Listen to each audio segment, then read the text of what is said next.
नमस्कार, आप देख रहे हैं प्रदेश का सबसे भरोसेमंद news channel India news Uttar Pradesh Uttarakhand और मैं हूं आपके साथ सीमा चौधरी। बड़ी बहस में आज चर्चा होगी बदला नाम और डिजाइन मस्जिद की नई पहचान को लेकर के। दरअसल अयोध्या में 5 एकड़ जमीन पर बनने वाली मस्जिद का डिजाइन बदल दिया गया है। ये भी बताया जा रहा है कि मस्जिद ट्रस्ट में इस मस्जिद का डिजाइन सामान्य तौर पर भारत में बनने वाली मस्जिदों के डिजाइन पर न होकर के मध्य पूर्व और अरब देशों में बनने वाली भव्य मस्जिदों के तर्ज पर बनने का फैसला लिया गया है। वहीं मस्जिद को इतनी बड़ी बनाई जाएगी, इसमें 2000 लोग एक साथ नमाज अदा कर सकेंगे। दरअसल आपको बता दें कि धन्नीपुर में प्रस्तावित मस्जिद अयोध्या का नाम अब मोहम्मद बिन अब्दुल्ला मस्जिद रखा गया और गुरुवार को मुंबई में इसका नामकरण हुआ है, जहां देश की सभी मस्जिदों के संगठन ऑल इंडिया राब्ताए मस्जिद के नए नाम पर मोहर लगा दी गई है और इस मस्जिद के नाम के साथ अब इसका डिजाइन भी बदल दिया गया है। पहले ये मस्जिद भारत में बनी दूसरी मस्जिद की तरह ही तैयार होनी थी, लेकिन अब इसे और भी ज्यादा भव्य बनाने की तैयारी है। अयोध्या मस्जिद ट्रस्ट ने अब मस्जिद के लिए उत्तर प्रदेश को छोड़ करके दूसरे राज्यों से फंड जुटाने भी शुरू कर दिए हैं। उन्होंने बताया कि जल्द मस्जिद का निर्माण भी शुरू हो जाएगा। सभी मन में एक ही सवाल सबके उठ रहा है कि आखिर नाम और डिजाइन क्यों बदली गई। अरब देशों की तर्ज पर भारत की सरजमी पर मोहम्मद बिन अब्दुल्ला भव्य और अवलौकिक होगी। इसका मकसद भारतीय लोगों के साथ विदेशी पर्यटक का या इस धर्म से जुड़े लोगों को जोड़ना भी है। पहले डिजाइन की अगर बात करें तो पहले इसकी डिजाइन भारत में बनने वाली जो तमाम मस्जिद होती है, सरल सी मस्जिद, वैसा ही डिजाइन होना था, लेकिन अब इसमें बदलाव लाने का ये एक अहम फैसला किया गया है और इसको अब मध्य पूर्व देशों के तर्ज पर जितना भव्यता वहां की मस्जिदों में होता है, उतने ही भव्य तरीके से यहाँ की मस्जिद को बनाया जाएगा। डिजाइन अलग होगा, नाम भी बदल दिया गया है और इसी मुद्दे पर करेंगे आज की बड़ी बहस। एक खास हमारे साथ पैनल भी जुड़ेंगे, लेकिन उससे पहले आपको सुनवाते हैं तमाम बयान और इंडिया न्यूज संवाददाता की एक रिपोर्ट भी दिखाते हैं। बहुत खुशी है, बहुत अच्छा है। हम लोगों को खुशी है इस बात की कि मस्जिद भी बन रहा है और मंदिर भी बन रहा है और मंदिर मस्जिद कुछ फ़र्क नहीं है, दोनों मजहब एक है और भारत में रहने वाला सभी एक है। हम लोगों को खुशी है इस बात की कि चलिए मस्जिद भी बन रहा और मंदिर भी बन रहा है, हम लोगों को कोई एतराज़ भी नहीं है। क्या नाम है चाचा? हमारा नाम मुस्तफ़ा है, रानोपाली अयोध्या। देखिए, सवाल जो है अयोध्या का है। कोर्ट ने तो फैसला 5 साल हुआ कर दिया और अब मस्जिद का भी नंबर आ गया है। अच्छी बात है, लोगों की एक चाह भी रही कि मस्जिद का निर्माण हो रहा है, होना भी चाहिए, क्योंकि अयोध्या में ये धर्म की नगरी है। एक तरफ मंदिर का काम पूरा हो चुका है और उस दरमियान कोर्ट ने फैसला किया था।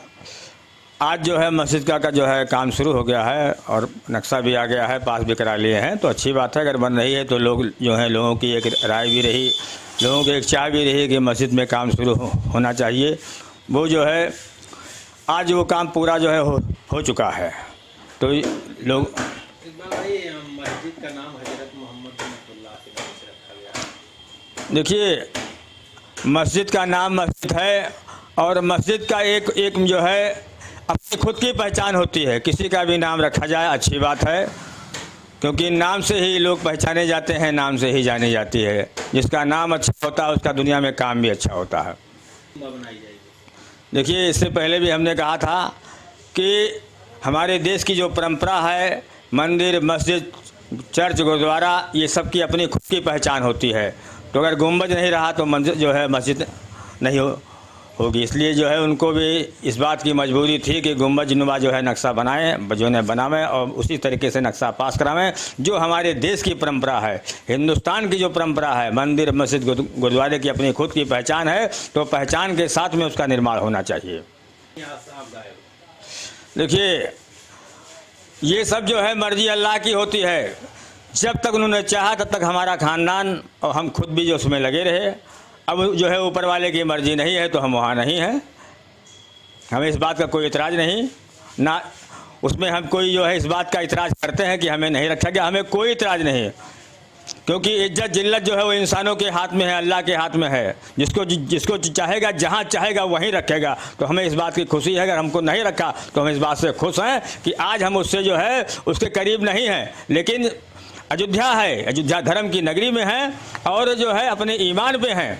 हमें इस बात का जरा सा भी जो है दुख नहीं कि हमको नहीं रखा गया, ना हम रहना चाहते हैं। हमें चाहते हैं मस्जिद का काम हो रहा, अच्छी बात है। सरकार उस पर सहमत है, सरकार ने दिया है तो हम सरकार की भी तारीफ करते हैं कि सरकार ने दिया तो अच्छा काम किया, मस्जिद बंद नहीं तो अच्छा काम हो रहा है। लेकिन सवाल यहाँ ट्रस्टियों क्या है कि ट्रस्टी अपनी ईमानदारी से काम करें और मस्जिद का निर्माण करें।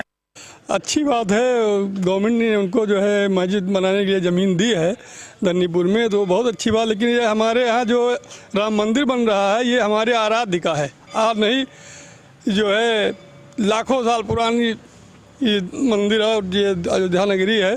यहाँ पर जो मंदिर बन रहा है हमारे आराध्य का, ये तो हम लोगों का स्वाभाविक ही है। लेकिन ये मस्जिद ये बन रहा है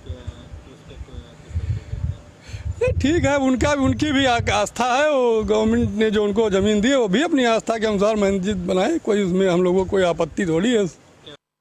सुप्रीम कोर्ट के फैसले के बाद मुस्लिम पक्ष को 5 एकड़ ज़मीन आवंटित की गई थी, जिसको लेकर के मस्जिद बनाई जानी थी। ट्रस्ट का एक गठन हुआ, मुस्लिम पक्ष ने ट्रस्ट का गठन किया और गठन के बाद जो नया नक्शा आया उस नक्शे में अब चेंजिंग हुई है। हजरत मोहम्मद बिन अब्दुल्लाह के नाम से अब मस्जिद होगी। मस्जिद अब जो पहले की मस्जिद का जो नक्शा था उस नक्शे में भी चेंजिंग हुई, अब मस्जिद गुम्बद नुमा होगी, जिसको लेकर ट्रस्ट तैयारी कर रहा है। शायद वह नक्शा अब जिला प्रशासन के पास भी आएगा, क्योंकि मंदिर का तो निर्माण कार्य चल रहा है लेकिन मस्जिद के निर्माण कार्य में जो धन की कमी थी अब वो कमी पूरी हुई है। अब जिसको लेकर के अब नई चेंजिंग हुई है, चेंजिंग के बाद भव्य मस्जिद बनाए जाने की तैयारी है। ट्रस्ट लगातार तैयारियों में लगा है, लेकिन अब जिस नक्शे में जो चेंजिंग हुई है वह बेहद खास माना जा रहा है, क्योंकि जिस तरीके से कोर्ट के फैसले के बाद उनको 5 एकड़ ज़मीन आवंटित हुई थी, 500 करोड़ की लागत से मस्जिद बननी थी। अब उस मस्जिद को मोहम्मद बिन अब्दुल्लाह के नाम से ये मस्जिद का नाम रखा जाएगा और उसमें गुम्बद नुमा चेंजिंग होगी। अखंड प्रताप सिंह, इंडिया न्यूज़, अयोध्या। मंदिर और मस्जिद के विवाद के बाद सुप्रीम कोर्ट के फैसले के बाद अयोध्या में दिव्य मंदिर बन रहा है, तो वहीं 5 एकड़ ज़मीन मुस्लिम पक्ष को आवंटित की गई थी, जिसको लेकर के एक ट्रस्ट का गठन हुआ, उसका एक नक्शा बनाया गया। लेकिन इस बार उस नक्शे में चेंजिंग हुई है, जो मस्जिद होगी वह गुम्बद नुमा होगी। ट्रस्ट के पदाधिकारियों की मंशा है कि मस्जिद गुम्बद नुमा हो और उस मस्जिद का नाम हजरत मोहम्मद बिन अब्दुल्लाह के नाम से हो, जिसको लेकर के नक्शे में चेंजिंग हुई है और जल्द ही यह नक्शा प्रशासन को सौंपा जाएगा। क्योंकि अयोध्या में मंदिर तो बन रहा है लेकिन जो मस्जिद का निर्माण कार्य अभी शून्य बराबर है, इसको लेकर के ट्रस्ट तैयारी कर रहा है और शायद वह नक्शा बहुत जल्द ही जिला प्रशासन के पास होगा और मस्जिद का निर्माण कार्य शुरू होगा। अखंड प्रताप सिंह, इंडिया न्यूज़, अयोध्या। तो काफी अहम ये विषय और जानना भी काफी जरूरी है कि आखिर ये बदलाव किस लिए है। और हमारे साथ इसके लिए इस चर्चा में शामिल होने के लिए प्रमुख पैनल सौरभ गौड़, राष्ट्रीय अध्यक्ष धर्म रक्षा संघ, हमारे साथ मनोज मिश्रा हैं जो कि वरिष्ठ पत्रकार हैं। आप दोनों का बहुत स्वागत है इंडिया न्यूज़ उत्तर प्रदेश उत्तराखंड पर। मनोज जी, शुरुआत आप ही से करेंगे क्योंकि सबसे पहले ये जान लेना काफी जरूरी है कि आखिरकार ये बदलाव के पीछे की वजह क्या है, कि नक्शा भी बदला जा रहा है, नाम भी बदला जा रहा है। बेसिक 2 चीजें हैं। अगर आप इस बात पे गौर करें, क्योंकि जब कोर्ट का निर्णय आया, निर्णय आने के बाद इनको भी जमीन आवंटित की कि मस्जिद बनने की बात हुई। भारत में बनी हुई मस्जिदों का डिजाइन और आकार और उसका स्वरूप और अरब देशों में बनने वाली मस्जिदों में बहुत अंतर है। लेकिन हम लोग बतौर पत्रकार इस बात को समझा भी करते थे कि आने वाले समय में जिस तरीके से भव्य निर्माण के बाद जनवरी महीने में उसका शुरुआत की जा रही है अयोध्या मंदिर की, तो कहीं ना कहीं समाज और समाज से जुड़े हुए लोग जो भारत में है और भारत के बाहर है, आस्था और विश्वास को लेकर इसकी कंपेयर भी होगा और कंपेयर में ज्यादा बेहतर बनाने के लिए जो सुविधाएं हो सकती हैं, जो संसाधन हो सकते हैं, उसको इकट्ठा करने के लिए अब अरब देश के डिजाइन लेने का औचित्य। आप एक बात समझें कि क्या हो सकता है। लेकिन चलिए, क्योंकि जमीन या वो भूमि न कारपोरेशन में और प्राधिकरण के अंतर्गत है, तो नक्शा पास करना, सारी चीजें वो लीगल तरीके से होगी। लेकिन मंशा की जहां तक बात है, मंशा के साथ सहयोग की बात है और उसका एक बड़े तौर पे प्रचार प्रसार या ये कहिए कि संदेश लोगों को जरिए जाना, अरब देशों की डिजाइन लेने का मतलब ये होता है कि अरब देशों के मस्जिदों का आप आकार अगर देखें तो जो है वो कहीं कि भारत के आकार से अलग है। ये आकार नहीं बदला जा रहा है, ये बेसिकली बताने की कोशिश की जा रही है कि साहब उस गुम्बद को जिसको 91 में डिमोलिश किया गया और उसके बाद फिर लगातार कानूनी प्रक्रिया के बाद निर्णय आया, निर्णय आने के बाद ठीक है आप अपना मंदिर बना रहे बना, लेकिन हम मस्जिद भी उसी तरीके से बड़े पैमाने पे और इसमें इस्लाम धर्म के मानने वाले विश्व स्तर पे लोगों को कहीं न कहीं जोड़ेंगे। और आप ये बात हम लोगों ने लगभग 2 साल पहले भी कही थी कि आप देखिएगा ये उन अन्य मस्जिदों से अलग बनेगा भी और इस पे अलग और लगाव बिल्कुल जुड़ाव। मनोज जी, और देखिए इस बीच ये भी खबर सामने आई कि 5 एकड़ जमीन तो उन्हें मिली थी, लेकिन अब इसके बाद 6 एकड़ जमीन भी लेंगे। हालांकि फंडिंग की भी समस्या उन्हें आ रही है इस बीच। नहीं आएगी। देखिए मैं एक बात बताऊं आपको, जब धर्म के साथ आस्था विश्वास समाज और कहीं न कहीं बड़े पैमाने पर उसके मानने वाले हो जाते हैं, ये अरब देश की मस्जिद का डिजाइन का जो स्वरूप तैयार किया गया या उसको बदल के किया गया, इसका मतलब ये होता है कि फंडिंग भी उस बड़े समाज के बड़े तबके के बड़े मानने वाले लोगों की पैसे की कहीं कोई कमी नहीं है। हम आप इस बात को बहुत अच्छे से जानते हैं। तो इसमें इस्लाम धर्म के मानने वाले इसके साथ जुड़ेंगे, जुड़ करके कहीं ना कहीं वो एक जो मानसिक रूप से प्रतिद्वंदिता की बात आती है या कंपटीशन की बात आती है या बेहतर की बात आती है, तो इसमें फंड की कमी नहीं आने वाली। नहीं 5 एकड़ की आबादी- लेकिन एक रिपोर्ट में देखिए मनोज जी, एक रिपोर्ट में सामने आया था जो कि यहाँ पर मुस्लिम स्कॉलर्स के द्वारा ये बात कही जा रही थी कि पहले फंडिंग में प्रॉब्लम आ रही थी, लेकिन अब जब हम नाम बदल रहे हैं, बदलाव जो किए जा रहे हैं, इस बदलाव के बाद ये उम्मीद जताई जा रही है कि फंडिंग में कोई दिक्कत नहीं आएगी। दरअसल कुल मिलाकर के बात वही है, जब आपने उसका स्वरूप ही बदल दिया, हाँ। तो स्वरूप बदलने के पीछे की जो मंशा है, भारत में बनने वाली मस्जिदों का लगाव जुड़ाव और अरब देश की मस्जिदों जी। का स्वरूप बदल देना, इसका सीधा सीधा एक शब्द में जानिए तो उसके जो मानने जानने वाले हैं वो फंड की अब कमी नहीं आएगी, बल्कि बेहतर और आलीशान मस्जिदों में बनेगा। खासकर आप इसको ऐसे मान लें, भारत में सबसे बेहतर मस्जिद का निर्माण होगा, जमीन की भी कमी आने वाले समय में नहीं आएगी, लोग और खरीदेंगे, बड़ा करेंगे, बड़ा से बड़ा दिखाने की बात होगी। चलिए इस विषय पर और भी चर्चा करेंगे। हमारे साथ सौरभ गौड़ भी जुड़े हुए हैं, उनसे भी जान लेते हैं। सौरभ जी, अयोध्या में राम मंदिर के तर्ज पर अब ये मस्जिद भी बनाने की बात की जा रही है, नाम भी मस्जिद का बदल दिया गया है यहाँ पर, और अब अपने तरीके से एक नया नाम भी इस मस्जिद को दिया गया है। कितना असर देखने को मिलेगा और इस भव्यता को लेकर के आप क्या कहना चाहेंगे? हेलो जी, आपकी आवाज पहुंच पा रही है, आप बोले। हाँ, अच्छा, आप क्या जरा प्रश्न दोबारा पूछेगा? बिल्कुल सौरभ जी, मेरा सवाल भव्यता को लेकर के था, क्योंकि राम मंदिर काफी भव्य बनता नजर आ रहा है। राम मंदिर के तर्ज पर ही अब ये मस्जिद भी बनाने की पूरी कवायद है। क्या उम्मीद इस मस्जिद की भव्यता से?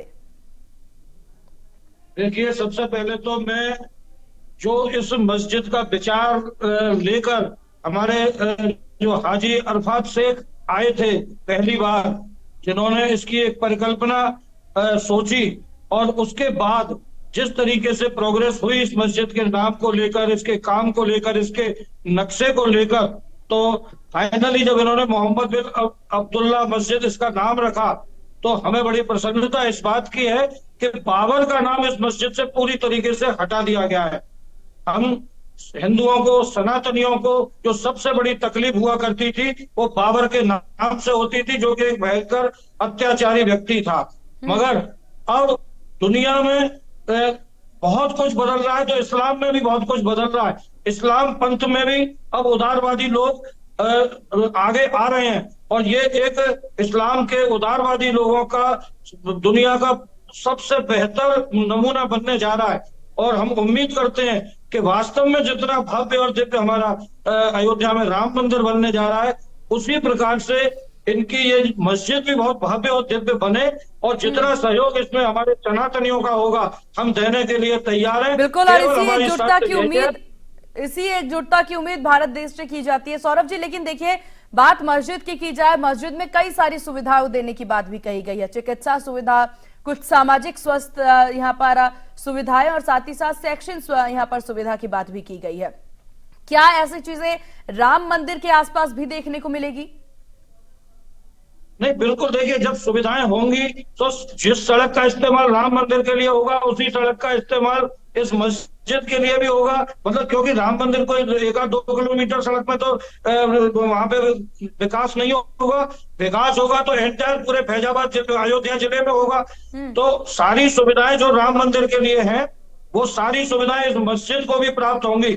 मगर ये जो हम देख रहे हैं कि अब मोदी के युग में एक नए तरीके का इस्लाम जन्म ले रहा है, जी हमारे लिए बहुत ही एक सुखद क्षण है कि नई तरीके की इस्लाम में विचारधारा आगे आ रही है। हम इसका स्वागत करते हैं। नहीं, मेरा सवाल सौरभ जी ये था कि मस्जिद में काफी सामाजिक चीजों पर ध्यान दिया गया है, जो कि स्वास्थ्य सुविधा को लेकर के है, शैक्षणिक सुविधाओं को लेकर के है, और एक लाइब्रेरी बनाने की बात भी मस्जिद में की गई। तो ये तमाम सुविधाएं जो हैं ये मस्जिद में दी जा रही है। मस्जिद के अंदर ये सारी सुविधाएं जो हैं उपलब्ध होंगी। क्या ऐसी सुविधा या शैक्षणिक सुविधा या फिर यहाँ पर स्वास्थ्य सुविधा राम मंदिर के आसपास कुछ ऐसी चीजें देखने को मिलेगी?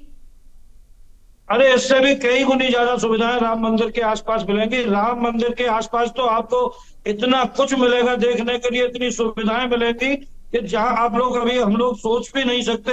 अभी तो बहुत कुछ तो पाइपलाइन में चल रहा है, बहुत कुछ योजनाएं अभी बननी बाकी है।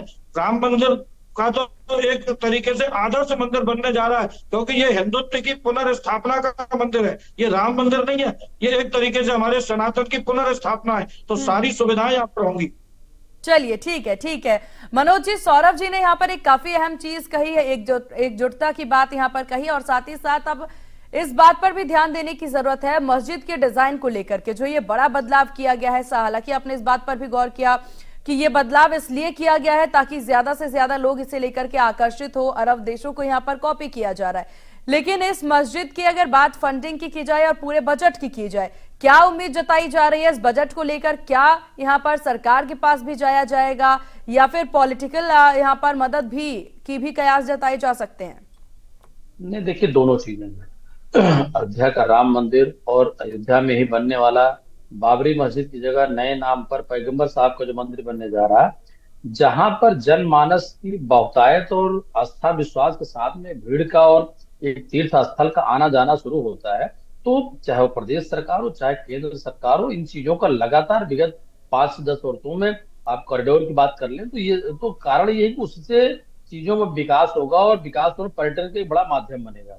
जैसे अभी हमारे पहले बोल रहे थे, मैं बात बता दूं आपको, मुस्लिम स्कॉलर के जरिए जो जानकारी दी गई बाबरी मस्जिद को लेकर के, लगातार लोगों के दिमाग में चाहे दोनों पक्षों को लेकर कुछ कुछ बात रहती थी, लेकिन पैगंबर साहब के नाम पर मुझे लगता है सबका आस्था और विश्वास है, इसमें कहीं किसी को कोई नाराजगी नहीं है। दूसरी बात विकास प्राधिकरण अयोध्या का और नगर निगम, ये वो आप अगर देखें इस मंदिर और मस्जिद को हटा दें तो पुरानी परंपरा में हनुमानगढ़ी से लेकर बाकी थी बड़ी सकरी गलियां और तंग हुआ करती थी, लेकिन मुझे लगता है कि मंदिर के निर्माण के बाद, कुछ दिनों बाद मस्जिद के निर्माण के बाद, देश ही नहीं विदेश से भी बड़ी संख्या में पर्यटक यहाँ आएंगे और वो एक अच्छा मैसेज लेके जाएं, तो उनके लिए बाकी पर्यटन टूरिज्म के हिसाब से ट्रांसपोर्टेशन से लेकर के उन सारी सुविधाओं का सरकार ने ध्यान भी रखा है, रखना भी चाहिए, क्योंकि उत्तर प्रदेश, काशी, मथुरा, अयोध्या आप अगर देखें, आस्था और विश्वास के साथ में ये टूरिस्ट का एक बहुत बड़ा हब बनेगा, जिससे इनकम स्थानीय तौर पर और भारत और उत्तर प्रदेश के विकास का भी रास्ता कहीं न कहीं इससे खुलेगा। बिल्कुल। और देखिए, अयोध्या में राम मंदिर बनने के बाद देखा जाए तो पर्यटक का आवागमन वैसे भी बढ़ता नजर आएगा, लेकिन जैसे ही ये मस्जिद जो बनाई जाएगी जो कि अरब देशों के तर्ज पर बनाई जाएगी, इससे भी काफी ज्यादा पर्यटक प्रभावित होंगे। मनोज जी, देखिए, दो चीजें, आकर्षण, सुरक्षा।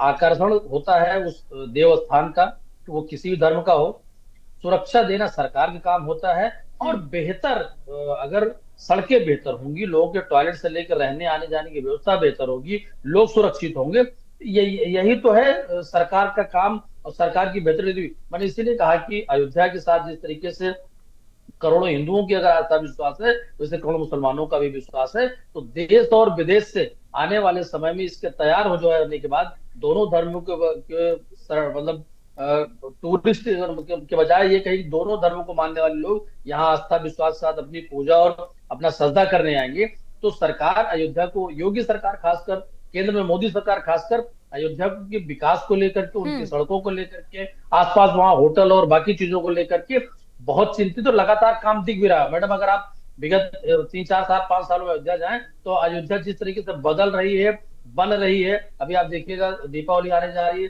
दीपोत्सव के बड़ा कार्यक्रम होता है। जब 15 लाख या 25 लाख दीपोत्सव और बड़ी संख्या में लोगों को बुला लेते हैं, इससे ज्यादा की तैयारी जनवरी माह में जब मंदिर का उद्घाटन होगा और वो फिर लगातार सिलसिला चलेगा। तो मैंने कहा ना कि लोगों, आप साउथ में चले जाइए, दक्षिण भारत का क्या है, दक्षिण भारत में जिस तरीके की बाकी विकास चीजें हैं, कश्मीर से लेकर कन्याकुमारी तक, या आप कहें कि चाहे वो आपका रामेश्वरम हो या मदुरई हो, तो उसी तर्ज पे बिल्कुल बिल्कुल। और ये देखने वाली बात होगी हालांकि किस प्रकार से तमाम चीजें आती है और क्या कुछ तस्वीरें से लेकर के सामने आती है। आप दोनों का बहुत शुक्रिया इंडिया न्यूज उत्तर प्रदेश उत्तराखंड को अपना कीमती वक्त देने के लिए। तो कुल मिलाकर के ये बदलाव कितना ज्यादा खास होगा, इस बदलाव से कितना ज्यादा यहाँ पर फंड्स इकट्ठा कर पाएंगे, ये भी देखने वाली बात होगी। फिलहाल इस खास कार्यक्रम में बस इतना ही। बने रहिए इंडिया न्यूज के साथ। नमस्कार।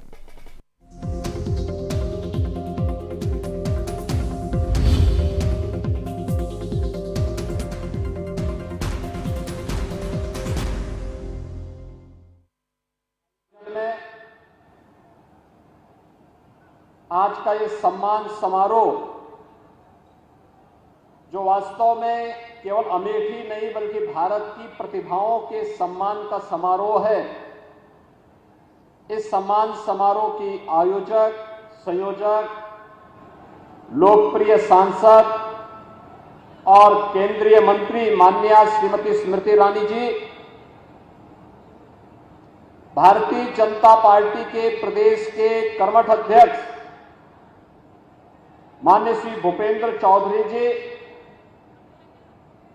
प्रदेश सरकार में मेरे सहयोगी मंत्रीगण श्री धर्मपाल सिंह जी, श्री गिरीश चंद्र यादव जी, श्री मयंकेश्वर शरण सिंह जी, माननीय सांसद और दिल्ली प्रदेश के पूर्व अध्यक्ष श्री मनोज तिवारी जी, भारतीय जनता पार्टी के प्रदेश के महामंत्री श्री गोविंद नारायण शुक्ल जी, श्री संजय राय जी, माननीय विधायकगण श्री सुरेश पासी जी, अशोक कोरी जी, शैलेंद्र प्रताप सिंह जी, जिला पंचायत अध्यक्ष श्री राजेश अग्रहरी जी, उपस्थित सभी पदाधिकारी और कार्यकर्ता भाइयों बहनों और अमेठी के गांव-गांव से उपस्थित सभी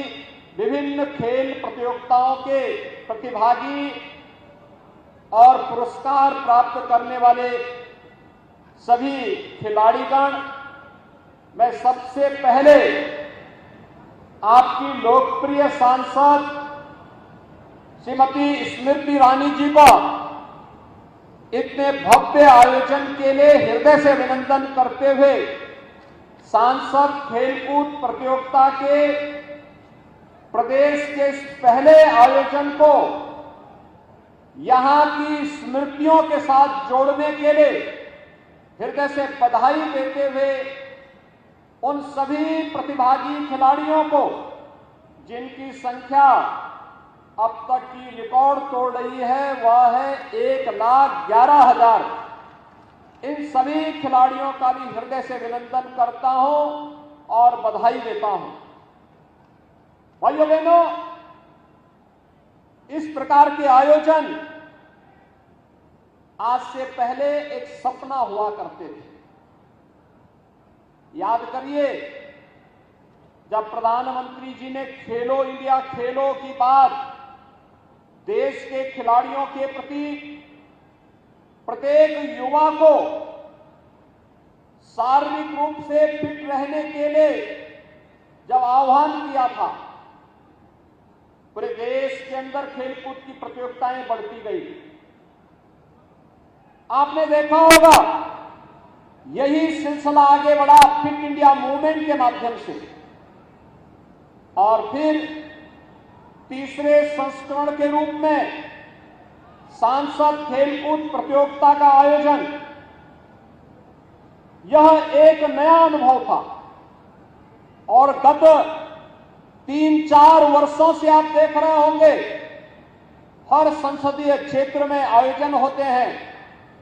गांव से लेकर के न्याय पंचायत स्तर पर, स्कूल से लेकर के कॉलेज स्तर पर और पूरे संसदीय क्षेत्र के एक एक खिलाड़ी को विभिन्न प्रतियोगिताओं के साथ जुड़ने का अवसर प्राप्त होता है।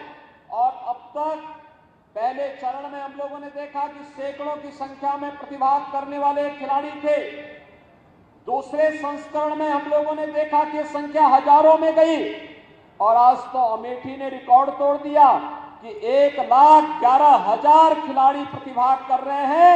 अमेठी के वासियों, मैं इसके लिए आप सबका हृदय से अभिनंदन करता हूं और इस सफलतम आयोजन के लिए आप सबको बधाई देता हूं। भाइयों बहनों, अभी भारत के सामर्थ्य और शक्ति का प्रदर्शन चीन में हुआ है।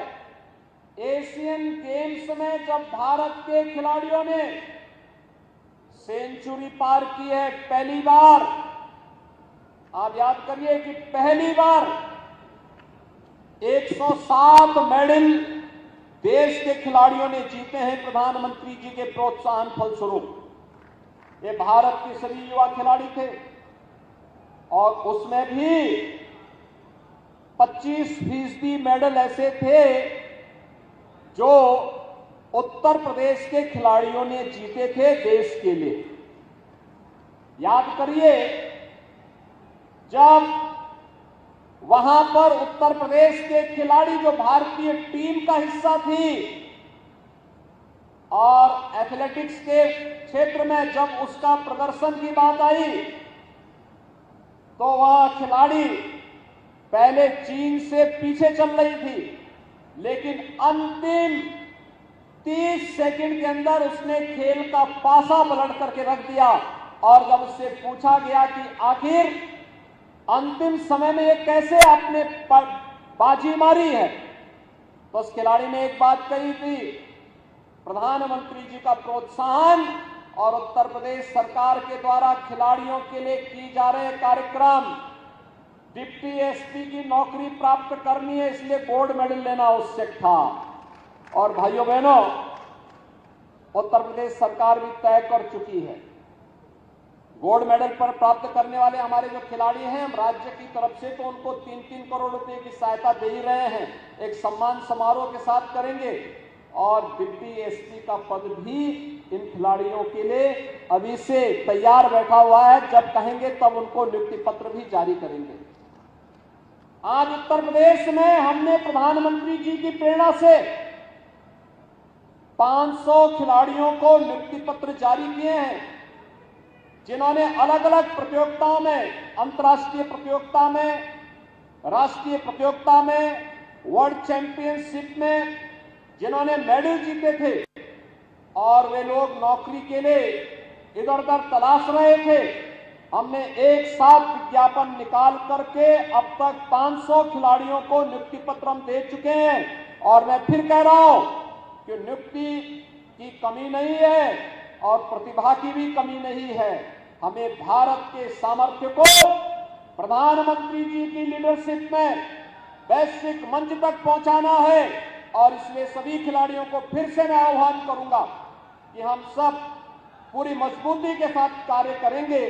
तो भाइयों बहनों, कोई कारण नहीं कि आज जो गांव के हमारे प्रतियोगी स्कूल कॉलेजेस के माध्यम से अपना एक नया स्थान बना रहे हैं, कोई कारण नहीं भाइयों बहनों। एक दिन अमेठी में भी जैसे सुश्री सुधा सिंह ने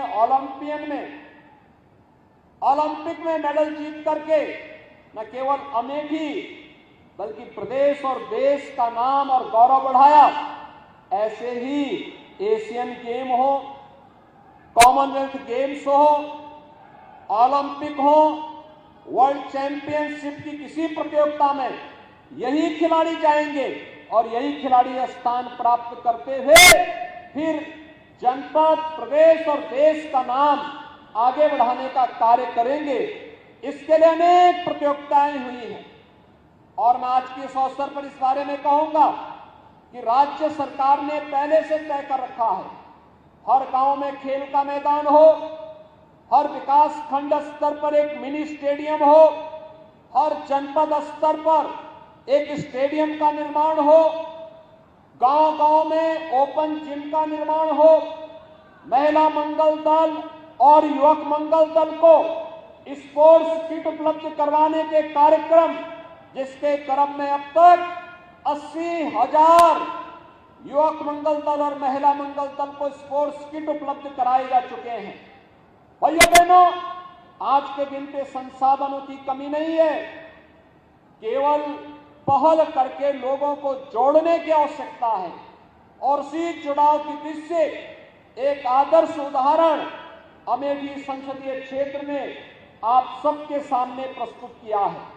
भाइयों बहनों, आज तो मैं देखता हूं, अमेठी को मैं आज से नहीं पिछले 30 वर्षों से जान रहा हूं, लेकिन भाइयों बहनों, इससे पहले सांसद के दर्शन नहीं होते थे। याद करिए, इससे पहले सांसद आपके 2019 से पहले सांसद चुन करके तो जाते थे, लेकिन दोबारा केवल चुनाव में ही दर्शन देने के लिए आते थे। और भाइयों बहनों, आज आपने सांसद चुना बहन स्मृति ईरानी जी को, और आज क्या है, वह सप्ताह में 10 दिन में 15 दिन में पूरे संसदीय क्षेत्र का विजिट करके किसी न किसी कार्यक्रम के साथ कोई न कोई सौगात लेकर के अमेठी में आती है। और अमेठी आज एक नए रूप में अपनी पहचान बना रहा है। कोई सोचता था अमेठी में भी मेडिकल कॉलेज होगा, लेकिन भाइयों बहनों, आज अमेठी में भी मेडिकल